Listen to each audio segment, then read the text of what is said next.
We serve around 1.5 to 2 million meals a month. 1.5 to 2 million meals a month. Yeah. Almost 1 billion tons of food, which is like 30% of the food produced, gets wasted and thrown away. India is actually doing pretty well relatively when it comes to food wastage compared to like the rest of the world. Neel Ghose is founder of the Robin Hood Army, renowned for his global impact in combating food wastage and hunger through his Zero Funds volunteer-based organization and grassroots activism in India, personifying the spirit of social change and community empowerment. Across the world, around 7,000 people who die of hunger every day, or hunger-related diseases. 3,000 of them are children. People keep talking, why aren't NGOs doing more? Why aren't governments doing more? But 60 to 61% of the food wasted comes from consumer households. So that's a you and me problem. We can't like just pass it off and say, oh, like that's the government's to do or that's someone else's to solve for. The human part of it is even at 12 or 1 when you go and give the food, that's when you kind of realize that this person just went to sleep without like having a meal.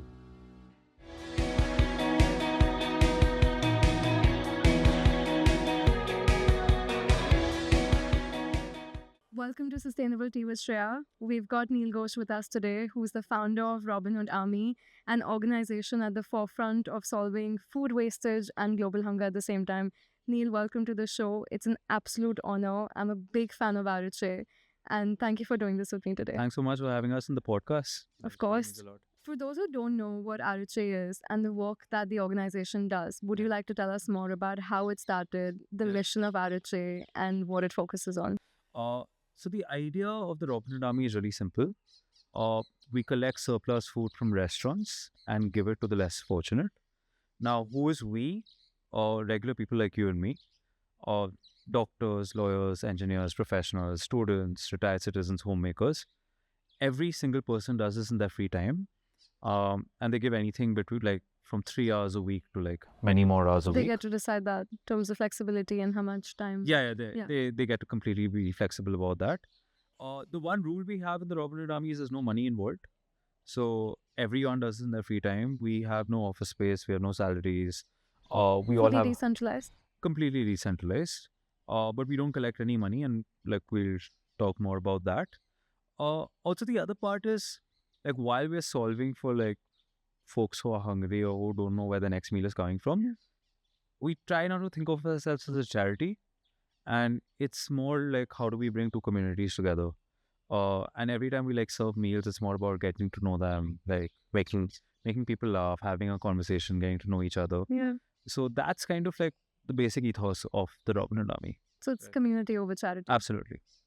Tell me how you came up with the idea and how this started. Yeah, it was really random. It was not like thought through. It was not something like, people say like, well, as a kid, I thought I'll do something. That's one way of putting it. So it started really randomly. I used to work in Zomato. I was there from an early stage, and my role for a bit was setting up international markets. So you were traveling around. Yeah. I would actually like growing and scaling teams. Not even like traveling. I would move my base every 12 months. So I spent until that particular location was set up. Exactly. And that was so I spent a year in London. I spent a year in Portugal. I spent a year in Australia before going back to India. So this happened when we were in Portugal, and this was 2014. And Zomato was quite bootstrapped then. So we didn't really have marketing budgets to like become big in a country. So we used to grow through local barters and used to barter with credible organizations. What do you mean by local barters? By barters, like finding organizations which are really well known. Okay. And like figuring out like what we can do with them, which does not involve money. It might be a foodie meetup. It might be like some kind of like reviews. It might be like having some kind of event. But like kind of like which brings just finding synergies, I guess. Exactly. Finding a common ground and exactly. So we came across this organization called ReFood. ReFood, yeah. And they're really, really famous across like Portugal and Spain. Okay. And what they do is they do exactly what the Robin Hood Army does, is they collect excess food from restaurants and give it to the less fortunate. But I found the idea really obvious, right? Like taking excess food from restaurants and giving it to the less fortunate. And I found it really simple. So I spent some time with the founder. He was this gentleman called Hunter, very fascinating guy. Like he was this American guy who went backpacking across Europe, and then he just like decided to live in Lisbon, and then he's been there for the last 20 years, and now he's built this ReFood. Very fascinating guy. So it's very understood like how they motivate volunteers, how they serve the food, like spend some time on drives with them. And when I came back to India, I got in touch with a couple of friends, Anand and Arushi, and we decided to get started as a weekend project here. So that's how it started. That's all it was supposed to be. It was just supposed to be taking up your weekends. Yeah, kind of. Yeah. And then you left Zomato. Did you? No, the Robin Hood Army is something I've always done with whatever I do professionally. So I was in Zomato for 3 years after that. I went to business school after that for 2 years, and I've been in Google for the last 4 years. But I've been building the Robin Hood Army alongside. So you've always had a full-time job Yeah. while you were building Absolutely. Aruche. Yeah, and in a weird way, like whatever we learn in our full-time occupations or vocations, You stuff apply which we relentlessly bring into the Robin Hood Army, Yeah. and vice versa. So I don't think of it as a trade-off. I think of it more like synergetic. Value add in a lot of Absolutely. ways. But Absolutely. specifically focusing on your journey with Zomato, how did whatever you learned during your time at Zomato, how did that help you grow Aruche, and what did you apply from that journey to this one? See, so many ways. I feel like when we were building Zomato, we were doing like none of us had much experience in like launching an organization or a company or a new market. Yeah. So everything was very first principle based, right? And like it was very like execution focused. Hands-on, first-hand yeah. experience. 100%. So we made a ton of mistakes, right? Like while doing that, and understandably so. What were the But- biggest ones? So I think one of the biggest ones was like, let's say when we were setting up new markets, like what we would do is we'd build a team, we would build content for the market, take revenues to a certain level, and then find a local country manager who we'd hand over to. Right. Now, if you think about that in hindsight, that's completely flawed because what happens is very, very difficult to inherit a team. And it's so much easier if you have the local leader from the beginning because he or she might have so much more context, which you don't know, right? And they might have local networks you can tap into. Yeah. So I think that's something which we got very strongly into the Robin Hood Army, which was how do we Local like how do champions. we kind of like grow through local leaders and local chapters. So that's one. Second, I think in Zomato, like what we used to do is we used to do content, sales, marketing, everything all together at the same time. Yeah. Right. But again, like after a couple of failures, we realized that that's not logical because first you need to kind of make sure that you have enough content. If you have the right content and the relevant content, then it makes sense to market your brand because then people will come on it. But if they come and they see something which they don't like, they're going to bounce off and not come back ever again. So what's the order? It's polish a product first and have Exactly. content, and then start marketing instead Then of the start other way around? marketing, and then when you have a critical mass of users, then start selling. Because there's no point selling a product to a restaurant owner, and then he or she buys that product, and then after that, there's not enough traffic to kind of sustain their business. Yeah. So we learned that kind of again the hard way in Zomato. So here also, like what we did was we tried to create different stages of a launch. You know, like the first thing would probably be scouting, which is identifying the people who need the food the most, right? And different ways of doing that, like literally through like research on the ground or partnering with local NGOs or municipalities to understand where the need is the most. Second thing is probably like identifying the 5 or 6 people who will kind of like initially build a chapter. It's building the volunteer base. Absolutely. And getting people who have complementary skill sets right in the beginning. Then kind of figure out like how do you onboard the first batch of like restaurants, right? And like what is the pitch to get to do that? What was the first pitch? So the pitch was actually like, and again like we were lucky because I knew a few restaurant owners through my experience in Zomato. Yeah. And they kind of knew me from earlier, so they were quite like, oh, about the idea. But over time, what we realized is that like a lot of restaurant owners were like, yeah, we're giving you the food, but how do we know where it's going, right? They wanted to know where the food was going? Where the food was going. No, Yeah. did they want to know that? They wanted to know 100%. where the Like- food was like, going and who. And again, we were quite young, right? So they might just think we're like going and like taking the food home and having meals out of it. So what we started doing was we started taking like pictures of the moments of our food drives, right? And these are not pictures of suffering. These are not pictures of like hunger. These are pictures of community. But yeah, I think we were very clear that like, look, we are getting as much joy as we are giving. Yeah. It's a community building thing. It was almost like we're in the business of spreading smiles, right? And what we did was like we started sharing these moments of like happiness and smiles of sharing a meal together, sharing a moment together. And we started taking that to restaurants, or we started putting that on our Facebook page, right? So that like restaurants know that this is kind of authentic. That is legit. They're Yeah, actually giving the food away. Exactly, Yeah. exactly. And what inadvertently happened or unintentionally happened was that other people from other cities start reaching out to us saying that, oh, this is really cool. Like, tell us when you come to our city, right? Like, we love what you're doing. Okay. And I think that's when I had a conversation with Anand, who first started with me. And the idea was, do we wait till we get Delhi absolutely perfect? Yeah. Or do we have some best practices, like how to scout, how to like pitch to a restaurant, how to like delegate responsibilities to the first 5 set of people? Do we just take that and like fly down for a weekend to Bombay, or like get on a Zoom call and just like explain this is how it happens? And in the hindsight, I'm so grateful we took the latter option, because what happened is these folks, they ended up doing a much better job than we did. Right? And that was a very like powerful early learning, Yeah. right? Like in terms of like decided to go the decentralized model, because these folks probably had a much better pulse of the ground than we did. And so that's kind of like still been a very, very like strong force between our issue. Like keep decentralizing, keep finding local leaders, and like we share best practices, we share what not to do, we share like what's worked. But then the real impact happens because like people kind of have that agency to do more Yeah. and help people. Yeah. Where do you get most of the food that you collect today? Does it come from restaurants? Does it come Yeah. from hotels? So that's that's kind of changed over the years. Okay. So initially when we were giving the food, like when we initially started, it was excess food from restaurants, Okay. and that was a lot of restaurants which serve buffets.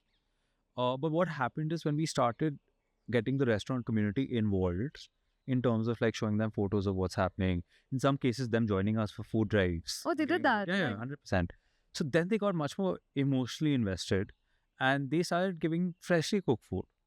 So they're like, look, we make X number of meals for our staff. Yeah. We'll just make more meals and you go give that to people also, right? So that happened. And then slowly, I think like what happened was, because of the decentralized nature of things, Robin started kind of like really innovating as to like So Robins are the volunteers. the volunteers. Yeah. They started innovating as to like different sources of food. So one massive source of food has been weddings. There's Weddings. a mad amount of waste. There are 50 million weddings a year in India. So like you That's can just like do the beyond math and figure out significant. just how much food is wasted. Yeah. But then we also started like I think COVID brought in a fresh set of challenges where restaurants were shut, but Yeah. like the number of people who were hungry had gone up. Of course. So then we kind of like pivoted towards dry rations. So a lot of corporates, a lot of supermarkets, they start giving us dry rations because we have volunteers across every part of the country, Yeah. and we would take it to the last mile of people who needed it the most. And there've been again like more iterations to the model. So let's say in Hyderabad, there they have many housing societies. So there the Robins have figured out a system where every single apartment, they coordinate in WhatsApp groups what meal to make, and everyone makes one extra meal for the Robin Hood Army. So they've kind of like It's kept amazing. innovating ways Yeah. to kind of like make sure the supply keeps growing. Right. But now we've at least like 5 or 6 different sources of Yeah. food. But for how the do you Robin Hood. solve food wastage at the same time? If it's about people cooking more Yeah. food, but you're also targeting Right. solving the issue of food Right, wastage right, at the same time. So right. does that So I think a contradict at some point? subset of our food solves for food wastage. Yeah. For example, like food from restaurants, like like buffets have a ridiculous amount of wastage, Definitely. right? So like food from there like is something which we take. Yeah. Then a lot of supermarkets have like dry produce, and they have expiry dates. So when they- Anything that's closer to anything which is closer to like the expiry date, which they feel they're not about to sell, Yeah. then we kind of like distribute that to families who we Right. serve. Again, like let's say in parties at home, right? Like when people are like hosting like 10, 15, 20, 30 odd people, or for weddings, which is like wasted food. There like we like make sure we have Robins who kind of pick up the food and take it to like communities who we serve. So, and a lot of our Robins, like they're really, really motivated by solving for wastage. Yeah. It's one of the core reasons why they've joined. So that's still very much probably like, if I remember the last estimation, around 30 to 40% of the food we serve, which is and we serve around 1.5 to 2 million meals a month. 1.5 to 2 million meals a month. Yeah. Yeah. Yeah. So huge. yeah, a good 30-40% of that is excess food, right? Yeah. And I still feel that's barely scratching the surface in terms of the excess food which is out there. So the fact that restaurants agreed to Yeah, yeah. donate the surplus food. So many times I've come across this where I've been to parties and I've been to, I've seen these buffets and I know the food is going to be wasted. And I've asked the hotel manager, can I pack this? Can I donate this? And they've said, sorry, We've got policies Yeah. against this. Yeah. We don't allow anyone to take food away, especially for donation, Yeah. because of food poisoning or any such Yeah. instances. Yeah. How did you crack through that? So I feel that's still prevalent. It's not like completely cracked. Uh, what we initially did was we started with standalone restaurants. So restaurants which had single owners. So like they were the ultimate decision makers. They didn't have stakeholders. So it was very easy for them to like, if they believed in the cause, if they believed in the integrity of what we were doing, they signed up very easily. Yeah. I think when some of the relatively, let's say, more famous restaurants like an Olive Group or something, when they started like contributing food, then we started going to hotels and chains. So Was that difficult? it Get was them on board? initially difficult, but think of it like a regular business. You get your one marquee client, Yeah. and then everyone else follows suit.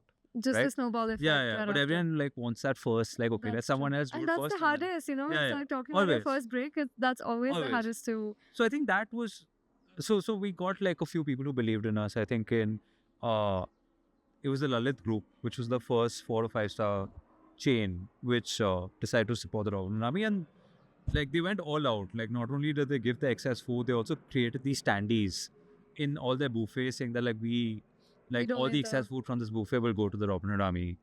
Then they So also incredibly supportive. very, very supportive. Since then, there's been like Subway, there's been Starbucks, there's been McDonald's. So I think like once like people see certain marquee brands or credible brands coming on board, then it kind of is a domino effect. Right. There's still a section of people like let's say maybe 5 star hotels, etc., who still are very by the book, and they're like, no, but what if one person But it's has not a gonna bad come stomach? back to them, is it? It's not like the food is you're going to be able to trace the food back to exactly that No, technically particular no. restaurant. Technically So no. what are these restaurants afraid of? I think it's just a simple cover.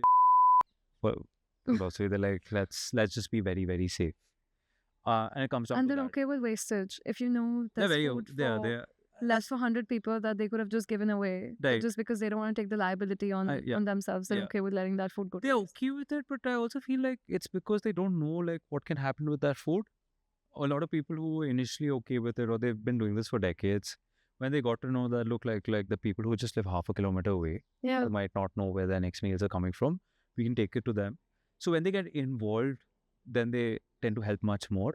But I feel it's a slow process, but they're definitely like positive signs towards a lot of people changing mind. What was the first RHA project? Like, what is the first thing that you So- did with?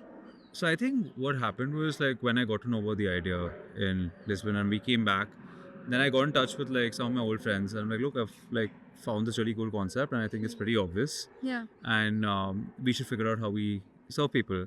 So our first drive was in South Delhi. I used to live in Green Park then, Okay. and we basically had food for 150 people, which we got from like restaurants who we knew through Zomato.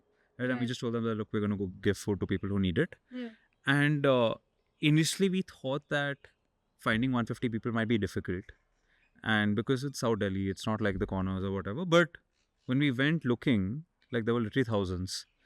And Of volunteers, we're talking about. no, we're Robins talking or about people to serve. people to serve. Yeah. So people living under flyovers, people in front of Ames Hospital, people in like orphanages. Yeah. So the point is that you kind of like just go about life without like noticing. Yeah. But when you go out like looking for these folks, you just realize the quantity of it. And I think so that first drive was very pivotal in terms of like helping us think of like look, if we have to make a difference, we have to think about it in terms of scale, like a startup and not like a non-profit. Yeah. And that was quite humbling in its own way. Yeah. But the first thing that a startup thinks about is funding. Yeah, There's yeah. pre-seed, there's seed. Yeah. And I know RHA is a zero funds organization. Would you like to touch upon why you've never taken Yeah. money, why you've never raised any funds, Yeah. and what the reason behind that was? So the reasons also changed. I think earlier it was more moralistic and now it's more strategic, like what helps serve more people. Yeah. So earlier it was more like, let's say, and this was like 2014 when we started. So I feel then like there was a lot of stigma of like people raising funds for NGOs and serving people. And In a terms way- of transparency. in terms of transparency, where does the money really is go? going. Yeah. Like are the right people being served? Right. Leaky buckets in the whole system. Yeah. And we were like, okay, let's just keep it clean, like 100% clean from a moral point of view. So I think what happened, what we realized is like the real strength or the assets are the Robins. Like these Robins are the volunteers. these are volunteers. So these are regular people like you and me, like students, doctors, lawyers, engineers, retired citizens, homemakers. And they put their heart and soul into it because no one's making a buck. So for them, they treat it like their own baby, right? They don't care whether the founders in Boston or Delhi or wherever. Got it. For them, it's their way of giving back. Yeah. And you don't want to mess with that core motivation. Like we have Robins who like literally serve every day of the week, every year of the day, every day of the year. And it's Right. just from an altruism point Just of from view, our- just to give just back. because they want to make. So they do that because they believe in the sanctity of the model or the integrity of it, and like zero funds really matters to them. So first I thought it was like a gut based thing, but then we actually done a survey. I think that time we had around 25,000 people. 91% of people said that they joined Robin Hood Army because there's no money involved, Wow. right? So I think that's one. I think second is the partnerships we do. So partnerships are quite simple. Like we either partner with people who help us serve more meals or give more food, Such as? such as like let's say regular restaurants, or there's a company called Travel Food Services (TFS). Like they own all the properties you see, all the eating properties you see in restaurants, in airports and railway stations. So they give us millions of meals a year. Like then there's the Godrej Group, like which have consistently helped us. Like when we do like mega missions, the pitch to these folks is really simple. That look, we do this in our free time. There's no money involved. This is our way of giving back to the community. Are you in? Yeah. I think because it's as simple as that, it's difficult to say no to that. That's true. And like we say that, look, we have our regular jobs and we're regular folks like you. So to a certain extent, like not taking money helps us ask for much more. And we're just talking about food here. Yeah. The other vector for us is visibility, right? So I think like almost like 90% of the press coverage which has come in RHA is come because there's no money involved. These are So it's always been organic.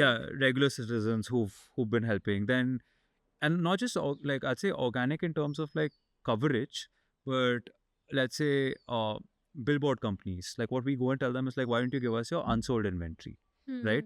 And again, we have the moral leverage to ask for it because we're not asking for money, Yeah. right? Similarly, like prime time television slots. So ABP News is a partner, and they've been partnered with us for years, and they give us like their unsold ad inventory.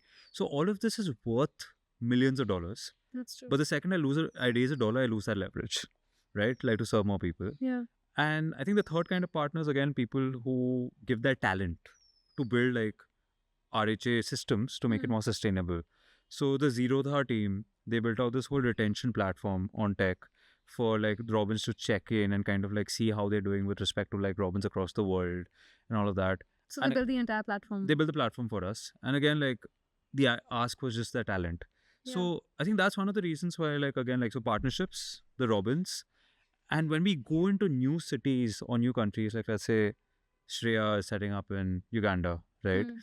When I'm talking to you, like let's say for an hour, I'm going to first try to like get you really excited about this idea and make it feel like it's the most mission-driven thing you can do with your time. And second, I'm also going to try to evaluate, do you have a bias for action? Is your heart in the right place? Are you doing it because you really care? And three, do you have local networks which we can tap into? And then we kind of like share the playbook with you to expand into this place.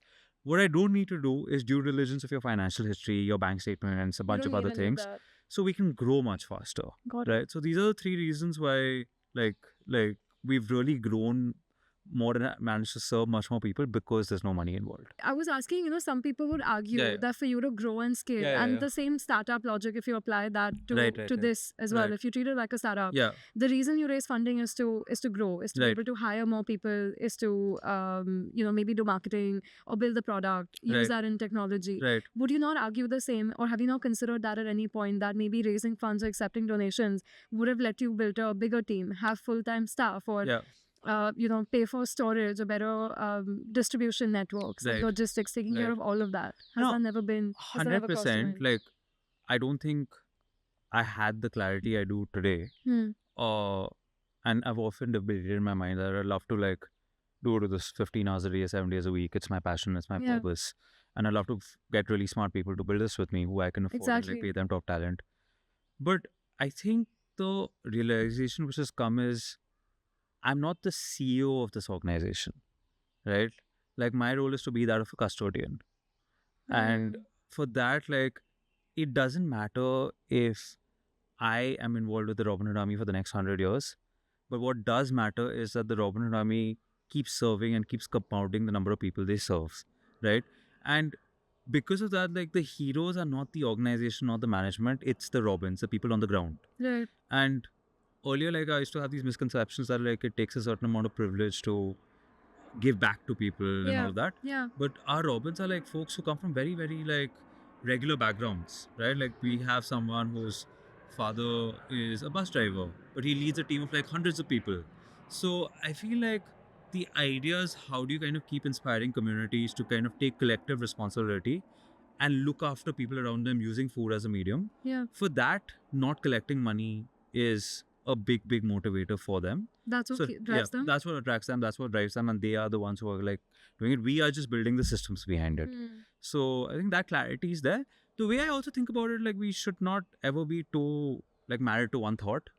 But if I feel like at some point we're serving less people or we're growing not as fast as we should, and money can make a difference to that, we would consider it. You would consider. But at this point, like we actually serve many, many more people because we don't collect money. So that's like, and the it's first been principle. around for a decade, so I'm sure So, you yeah. have the data in terms of how Absolutely. much you've grown. and, Absolutely. What does that journey look like? So I think on our first evening we served food to 150 people. As I said, there were 5 of us, and we literally thought it'd be a weekend project. Yeah. Today we are in 403 cities. This is spread across 13 countries. There are around 200 and I think 70,000 robins at last count, and we've served around 139 million meals to date. Wow. But in terms of like why zero funds versus not zero funds, I think like the first 5 years we've served around 11 million meals. In the next 5, and the next 4 actually, we grew by 11x and we served 128 million meals. That's So again, I think like, and we constantly keep looking at data, right? And we build dashboards and systems and all of that. So I think that's kind of like we realized that the scale has kind of been built up, and we have systems which kind of like incentivize people to keep serving more and more at scale. So at this point, like money has not really been something which we're looking at actively. So if you didn't anticipate this to be as big as it is Yeah. today, where do you see this going in the next couple of years? What's the vision for RHA 2.0 or for it to be Yeah. bigger than it is right now? Yeah. No, I feel today there's like it started off as a passion project. I feel today there's much more responsibility, right? I think there are lakhs of people we serve, out of which a significant portion probably don't know where the next few meals are coming from. So we can't. So we have a kind of moral responsibility to make sure that like that continues at scale. But I think what's really important for us to also realize is that like the country is also changing very rapidly, and the help which was required by the underserved 10 years back might be and the help which is required 10 years later might be very different. And I think everything we do, like the problems or the challenges we're addressing, no matter how big we are, is like we're barely scratching the surface, right? So I feel like to a certain extent it gets overwhelming, but it's also really motivating, like, and you tend to not kind of like get comfortable wherever you are, like irrespective of whatever praise or accolades come in, because there's just so much more to do and there's so much more responsibility. And that's never deterred you from not doing it. That hey, who am I? Or who am I? If you consider the GHI, the global hunger index, and you consider the food wastage that happens, and just the number of hungry people across the world, but especially in this country, has that ever stopped you? Has that only motivated you? No, not at all, right? Like I think it should always work the other way. Like, you and me come from a relative amount of privilege. We live in a country where, which has a great future ahead, but there's still like tens of thousands of people who need more help. And I think it's kind of a waste of our resources or our education or our networks, if we don't use that to kind of at least make some kind of difference. And I feel like earlier, maybe like 10, 15 years later, like everyone's ambition could start and end with wealth creation. But it's become more mainstream in life. Like it's much easier to make money today than it was like 10 years back. Yeah. So I think a lot of people are really like questioning, okay, I've made money, but what else? You know, like That's how true. can am I not just good enough, but am I also like intelligent enough to like make money and also like help people Yeah. while doing it beyond my immediate That's true. family? So I feel like a lot of people think that. And the Robin Hood Army is kind of an initiative to like bring all these people together under one umbrella Yeah. and really like help people. That's so interesting you said that, because so many times I've heard this that, hey, I am not at a stage in my life where I Yeah, can yeah. give back. Yeah. I want to be somewhere with my career. I want to get to a Yeah, certain yeah. place. I want to earn enough Yeah, yeah, money, yeah. and that'll be my time to give back. Yeah, yeah, yeah. But you said so many Robins just come from Absolutely. really, humble backgrounds. And they 100%. still contribute their time and Yeah, they yeah. still give back Yeah, in yeah, yeah. whatever way they can. Absolutely. So one incident which comes to mind is one of our Robins in Hyderabad. She's she's a real powerhouse. Her name's Umaji. She gave a TEDx talk in NIT Warangal, in Andhra Pradesh or Telangana. I'm Yeah. confused which one. But and so because of that, like they started a chapter in that city. And I was talking to one of the students, and he was telling me about like how energized they were when they started it, and how the students would do this in their free time. They would take food from their mess. And he was telling me about another student who was not from the college, who used to come and join them in those drives. And then his only request to the rest of the kids from NIT was, let me know like 2 hours in advance before like the drive happens. Yeah. Fair enough. And so one day they were chilling after the drive, after giving food to people, and they're like, "Oh, why do you need like A heads why do you up. ask that?" Yeah. He's like, "No, actually, like I live 7 kilometers away, and I actually walk there because he didn't have the means to like afford a bus, right? But my point is that like this is a student, Sure. he cannot afford 5 rupees to like Yeah. take a bus, Yeah. but he would still walk an hour and a half one way to go and serve people."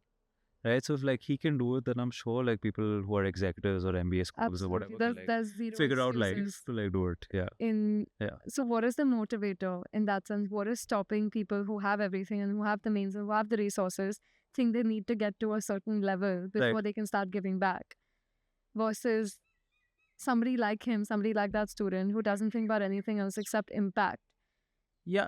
See, I feel everyone in their core wants to help in some capacity. Yeah. Like I genuinely believe that for every human being. It's also a selfish feel-good motivator in some 100%. capacity, I 100%. imagine. Like So like we completely altruistic. like for myself also I do it for me. Yeah. Right? Like I'd be lying if I say that like I feel really purposeful about my life. And that's why I'm doing it. But I think like everyone wants to do something good. Everyone like wants to help. Like that's basic humanity. A lot of people do not have awareness or access of people who come from outside their worlds. Right? Like so like the very Being like disconnected? yeah, you can say I think everyone is disconnected to a certain extent, Yeah. including me and you. But like, and the natural tendency is we tend to live in our worlds, right? Like, oh, if I'm in tech, so then I'm like figuring out who's starting up, who's raising funds, who's like building the next LLM model. Like that's my world. Our own bubbles. Yeah, in our own bubbles. Absolutely.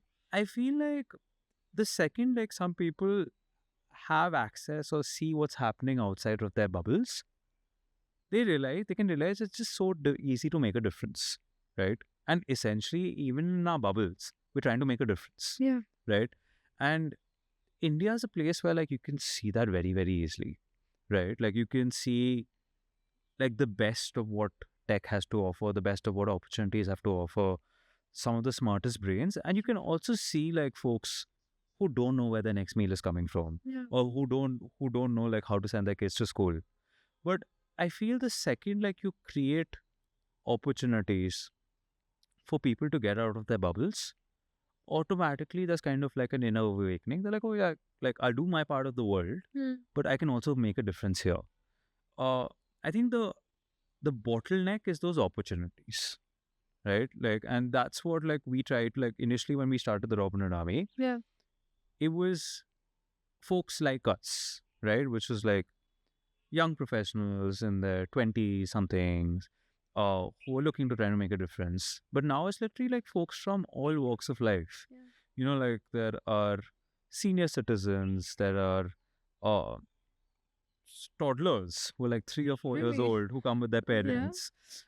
There are homemakers. There are people who run um like large family businesses, and it's kind of like one melting pot of people who want to just help, and they almost speak a common language, Yeah. right? Like even though everyone comes from different like walks of life, um, and I don't think like the Robin Army is the solution for all of this, but like organizations like that Yeah. where people have access to folks who are different and who come from different backgrounds. To normalize that Yeah. as well. Yeah, I think that basic awareness would just help people like embrace giving back more. That's true. So there's no certain type of Robin.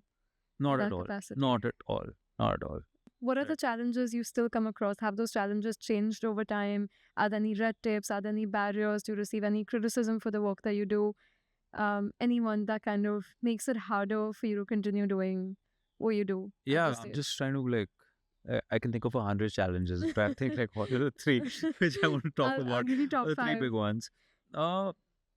I think the biggest challenge has and always been is kind of time. The amount of time that yeah, you can give yeah, to yeah, this, considering because- you have a full-time Yeah, job as well. and that applies for all of us, every Yeah. Robin. Like any person in the Robin Army is doing this with their careers. They're doing this with their family lives. They're doing Yeah. this with their leisure, Hmm. and then they're carving out time to kind of like serve. So it's always like Could we a do more? discretionary part of your day, right? And so then like one thing which we're always thinking about like on how do we solve through leadership or technology is like how do we make Robins more active, right? Like they might be really excited to like make a difference and come, Yeah. but how do we kind of retain them and make them stay for longer?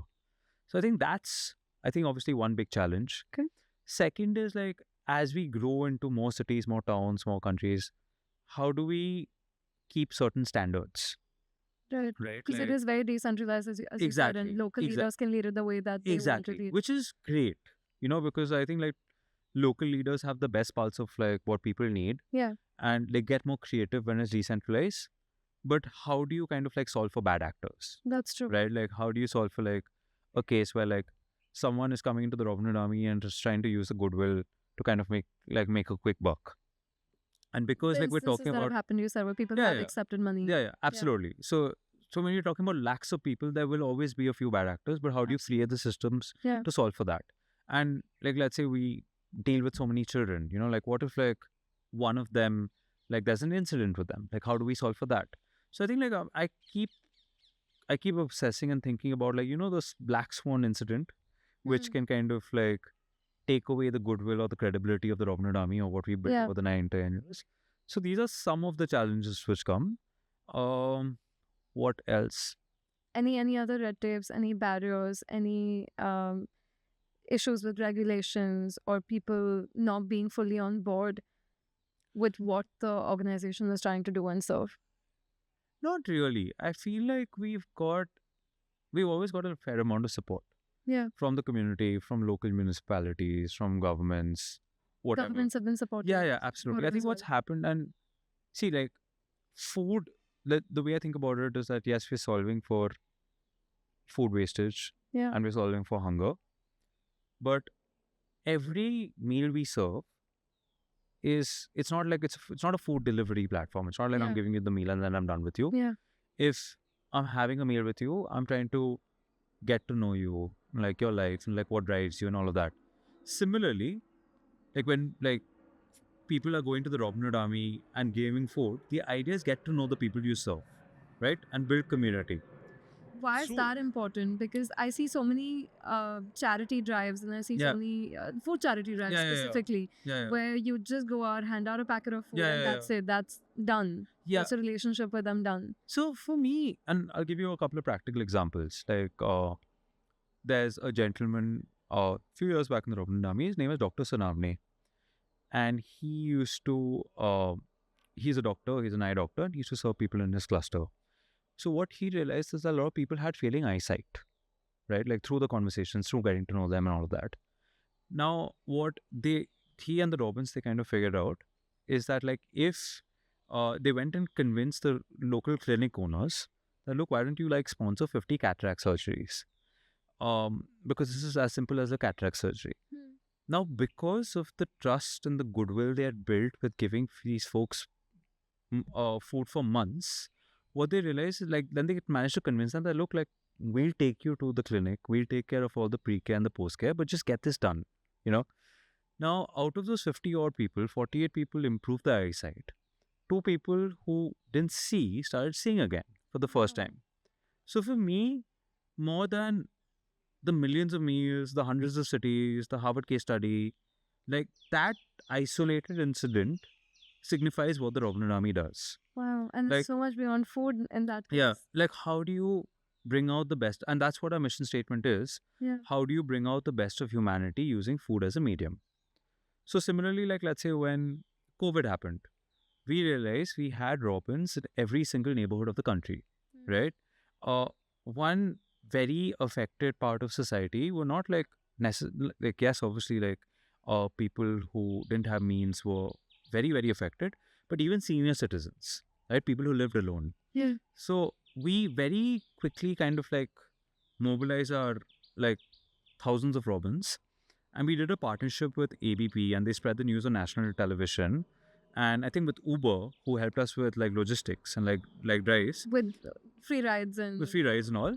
So what we did was like folks who were senior citizens and living alone, if they needed like to be vaccinated, or if they needed like any critical medicines or groceries, anyone could reach out to the Robin Hood Army through our website, and we'd make that happen in the middle of lockdown.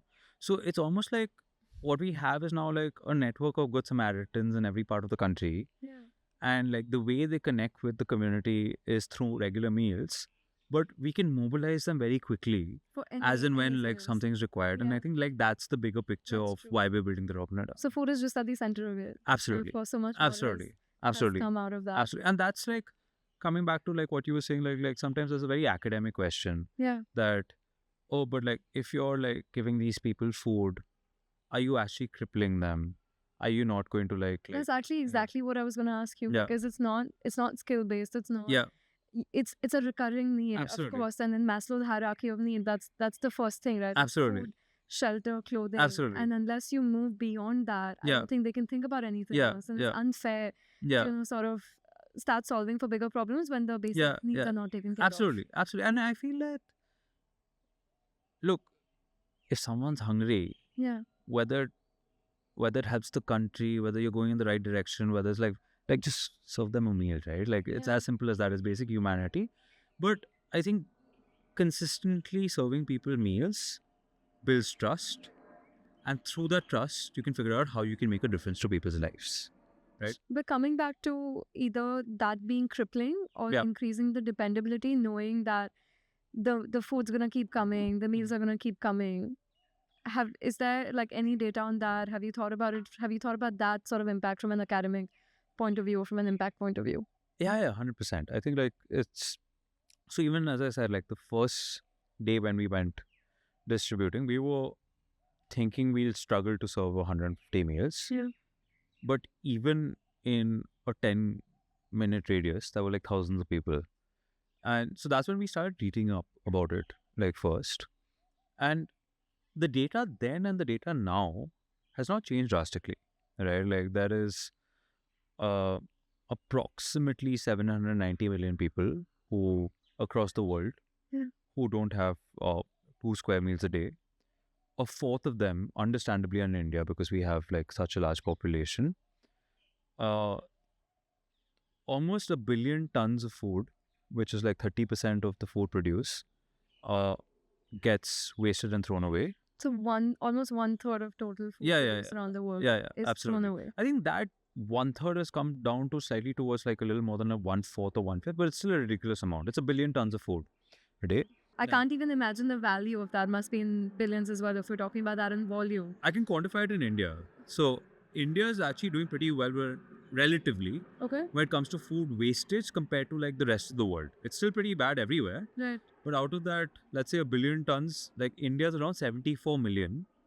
But 74 million itself, like according to some 74 million tons of food that's being wasted. wasted and thrown away, 1 billion tons of food being thrown and wasted away across the world. Out of that, less than 8%, which is 74 million, happens in India alone. 74 million So- tons. which is not bad. compared, like given like that's 8% of the world, and given our population. But even that 8%, like if you kind of like quantify what is the value of savings which can come from that, Yeah. that's 1,52,000 crores. That's around $20 billion. $20 billion. Yeah. So there's a ridiculous amount of money to also be made, by basically making this more efficient. Now, I think like the second part of it is the hunger piece, right? And like the more human part of it. So across the world, around 7,000 people who die of hunger every day, or hunger related diseases. 3,000 of them are children, right? Now, the first thing which when I read this, Yeah. and this was years back, was like, I consider myself relatively well educated and knowledgeable. How did I not know this? Yeah. And I think what happens, Shreya, is that like, no matter how bad your life or my life turns out, like hunger is never going to be a problem to us. We will always figure out where the next meal is coming from. Yeah. So essentially, it's not a very relatable problem. And what is covered in media is things which could happen to you or me, which is like pollution, or like, let's say, a war, or for that Yeah. matter, AI, or like road rage. That could happen to you and me. Hunger is never going to happen to you and me, so it's not relatable. But if like most people in India knew that, okay, like, look, like, yes, we are going to be the fifth largest economy in a few years, Yes. but we'll also have like one of the largest hunger population just by pure size of our population. Where do we rank in terms of global hunger index? in- I think we're beyond the first 100 in terms of global hunger index. Okay. Again, like there's a lot of debate around that, as in like, do the metrics they track, Yeah. like, are they legit? Do they apply to an Indian context or Correct. not? Correct. But I think even if we just zoom out of the academic debate, Yeah. it's like, look, there are thousands of people who are hungry. Sure. We are relatively like well networked people across the country. We can make a difference, like using our networks. So I feel if that awareness was there to most people, many, many more people would get involved in this. But it always comes down to an awareness issue in my mind. That's true. Awareness Yeah. and empathy, as you said, to generate empathy was for a problem that's not Yeah. relatable Yeah. to us directly. Yeah. To understand that from someone else's Yeah, point of view, that Yeah. hey, if they're not Yeah. getting that basic meal, Yeah. you're not gonna be able to do anything Absolutely. else outside of it. Absolutely. People keep talking about, oh, like, why aren't NGOs doing more? Why aren't governments doing more? But 60 to 61% of the food wasted comes from consumer households. 60 to 61% Yeah. comes from households, regular Come from households, from regular households. So that's a you and me problem, right? Like, we can't like just pass it off and say, oh, like, that's the government's to do, or that's someone else's to solve for. And again, if that basic awareness was there for most people, again, they'll be just mindful about what they eat, how they eat, like when they're wasting What's stuff. the root cause of that problem? Why are we wasting 60% of the food in our households to begin with? Let's say we're hosting people, just from a social lens, we never want a situation where like someone run we're out of kind of food. hosting will run out of food. So we'll always solve for more food, right? And like, So like, maybe issues with not planning better, yeah, absolutely. not storing better, consuming way more than you need. Yeah, and not knowing what's happening in the world. I think like I think again, if you knew like the numbers, you'd probably be just a little more mindful about that. So that's the thing. So I feel like we're at a point where it comes down to collective responsibility.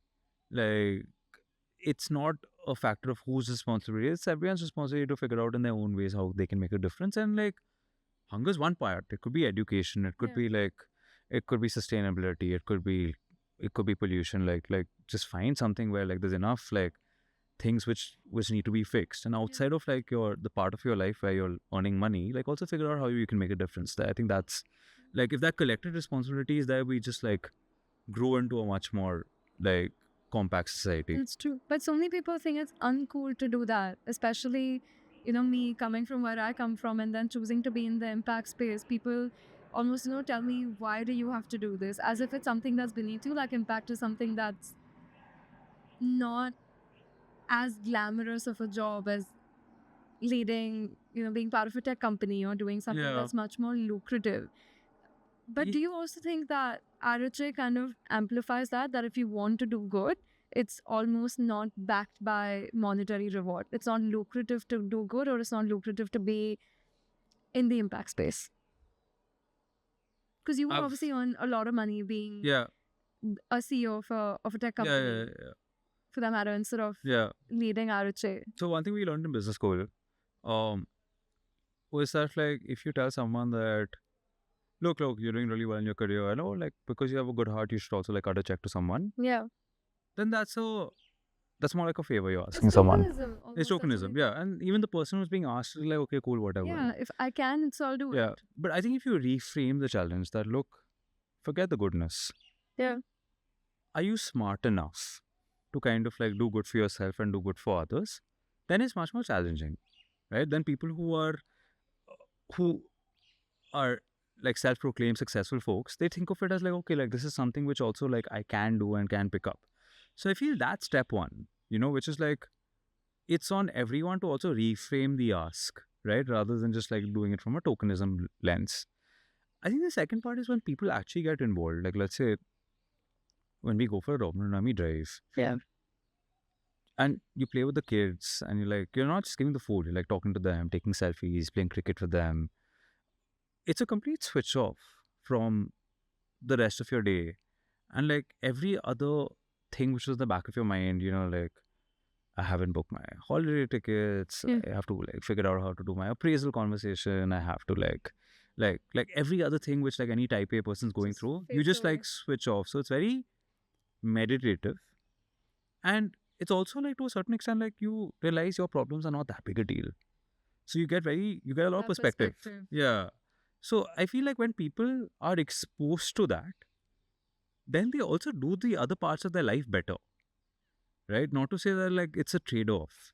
Like you do only one thing and you do it really well. You Yeah. can do both. It's a world where you can do both. But I think like once you give access to people of that world, then a lot more people kind of like follow that lead and they do their own Yeah. things.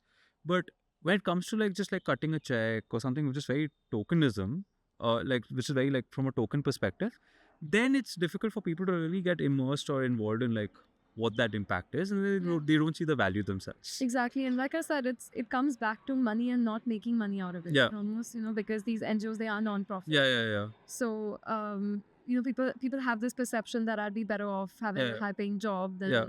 than do good or give back to the society. Right. Because at the end of the day, it's not going to pay me and it's not going to pay my bills. Right. And if you compare salaries of people working for, big corporates compared to non-profit organizations and leading those, there's obviously that big Right. salary gap. Right. And I feel there's scope for that to change also. Like, have you heard of Charity Water? No. So Charity Water is this non-profit in New York, and it's run by, I forget, his name is Scott something. Okay. And like by mission, what they do is they build wells across sub-Saharan Africa, because they realize that one of the biggest sources of disease and death in sub-Saharan Africa is clean drinking water. Now, what Charity Water also does is they have the swankiest of offices, they have the best talent, and they're very clear when they go to their donors.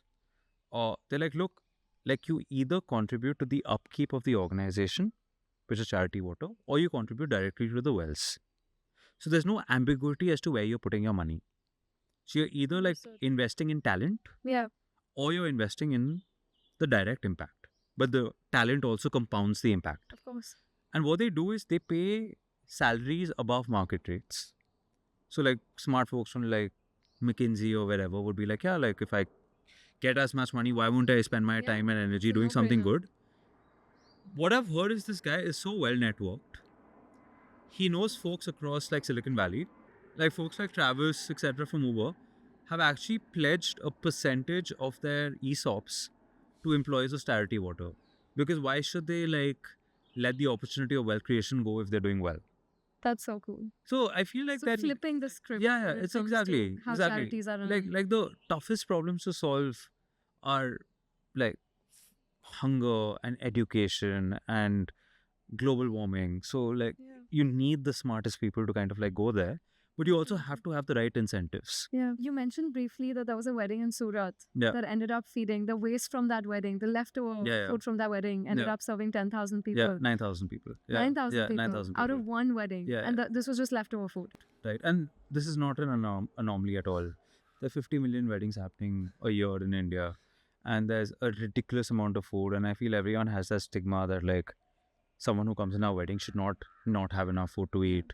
So everyone kind of like overcompensates, and there's like extra supply, And the buffet comes in again. and the buffet comes in again, and like varieties of the buffet. So it's a huge source of like meals for us, and it's like between like I think November to March, like we literally have like this concept called night drives, because like the food comes at like 12 a.m., right? Like when the Yeah. wedding's getting over. But the really like, I don't know, the human part of it is even at 12 or 1 when you go and give the food, people are more than happy to wake up from when they're living on the course. streets and eat the food. Right. And that's when you kind of realize that like, like this person just went to sleep without like having a meal. Yeah.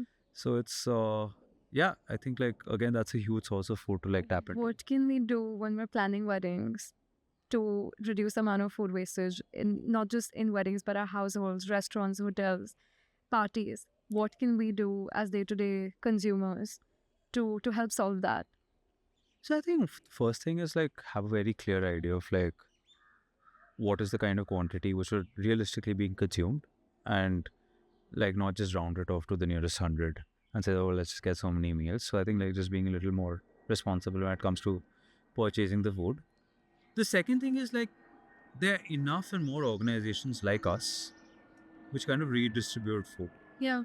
right? Like there's us, there's Feeding India, there's Akshay Patra, there are a bunch of people who are into midday this. meal. Yeah, Yeah. midday. So like at least know folks around you who can like pick up the food and like give it to people who need it most.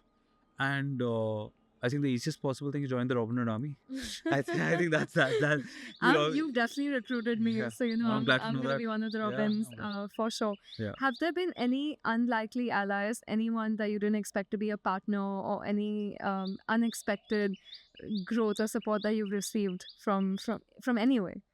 I think in many places, very honestly, like in Independence Day, we had run this campaign where we were serving, I believe, 1 million meals in 15th August. And it was kind of a social media campaign which we had partnered with Filter Copy. And they were amplifying the message that, like, look, we are serving 1 million meals, but this is the size of the hunger problem in India. So we would request people who have more access to kind of join this battle. And what people could do is they could like go on our website and tweet directly to like celebrities, etc. So I think two things happened. Is one, and there were a bunch of like industrialists and like Bollywood actors, etc., who people like tweeted out to. So a lot of people contribute to us anonymously. But Amitabh Bachchan, he got like hundreds of tweets asking him to help. And I think he like read and felt about the cause. So he got his team in Sony to reach out. And we came for an episode of Kaun Banega Crorepati where we had to play the game with Kajol, who was the celebrity guest. And that was like a watershed moment for the Robin Hood Army because till then I think we were in 40 cities, but within 3 or 4 months we were in 200 cities because of people who got to know about it, watching about it on national television. We So had it really helped scale. it was the massive. chapters It was and- massive. We are still so grateful for him, and he is just such a gentleman that even after that, like he made a brand film for the Robin Hood Army free of cost. So it's very love like inspiring and heart touching to see Yeah. like that happen. So that was like a real game changer for like the Robin Hood Army's trajectory. Any unlikely chapters? Any chapter that you Yes. can imagine growing, scaling, or Yeah, definitely. performing the way that it's performed? So one of our most contributing chapters is Karachi in Pakistan, and like they have served more than 15 million meals through the 15 Robin Hood million Army. meals. Yeah, so this happened really randomly. Like I, at one point, used to live in London when I was setting up Zomato, and then I had a couple of friends who used to live there, Sara and Sarfaraz, and we just kept in touch. And then they got to know about like what we were doing in the Robin Hood Army in India, and then they're like, "Oh, do you mind if we kind of take this to Pakistan?" And I'm like, the hunger problem's as bigger, if not bigger, there. Yeah. So I was like, yeah, why not? And like we gave them the whole playbook as to like how do you scout and how do you like onboard restaurants and how do you leverage social media. And they did a phenomenal job. Like they have partnered with every single major FMCG, like the Unilevers of the world, the Nestle's of the world. That's Re- powerful. yeah, restaurants across Karachi and other parts of Pakistan know the Robin Hood Army, and it's very inspiring. Like I think the only time we really fight are when India and Pakistan play cricket matches. Yeah, and then there's a lot of banter. But otherwise, like we just That's realized, never going to stop. yeah. I think that's And there've been times when people have said that like, oh, like, but are we sure we want to associate with that? But I'm like, look, What are this your is not thoughts on that? political.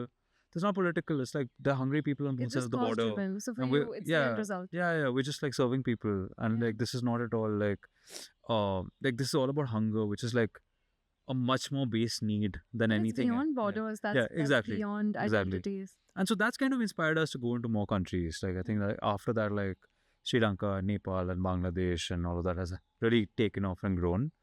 But yeah, definitely unlikely chapter. Is there any heartwarming story, anything that stayed with you in the last 10 years that you've run Arache?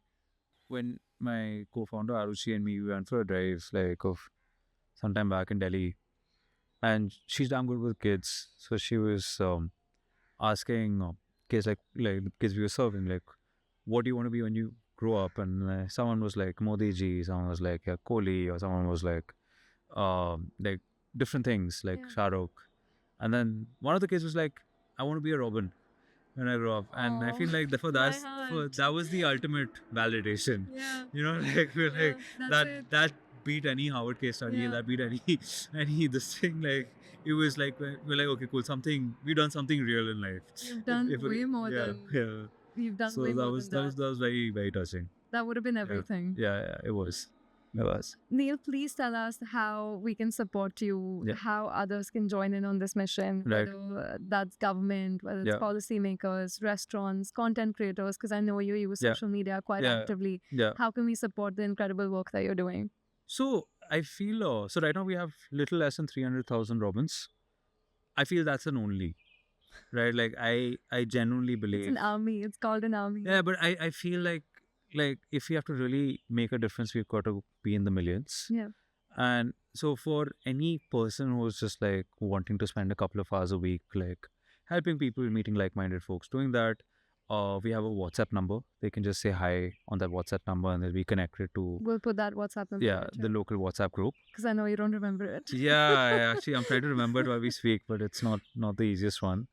So that's one way. Corporates, like I think, like what we do is like two things. They can either be part of the Robin Hood Army by giving more meals or dry rations, or like helping us with visibility to spread the word more, so that more people in the mainstream India can like join us and be a Robin.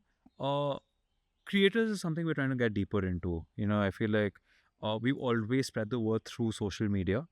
It's been the way we kind of like get more and more Robins to sign up.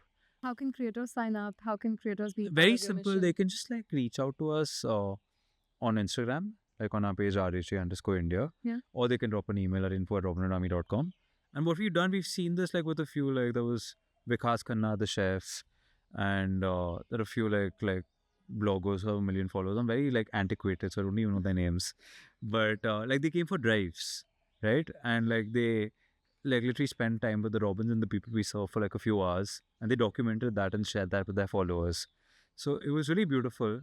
And like what happened through that is like hundreds of people signed up. Any advice, any lessons you've learned from growing an impact focused organization Right. and running it so successfully for a decade? Right. Anyone who's trying to dip their toes into the impact space, or anyone who wants to build a nonprofit organization Right. simply out of doing good and wanting to do good, Right. what would you tell them? So I think first things first, I feel like just get started. Like nothing's too small or not or too big, but most of your plans, your strategy, like comes when you are out executing on the field.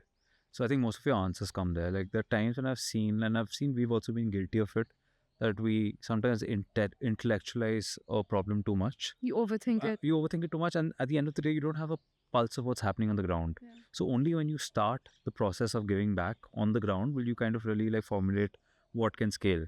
So I think just thinking less and like getting on the execution, I think that's one piece.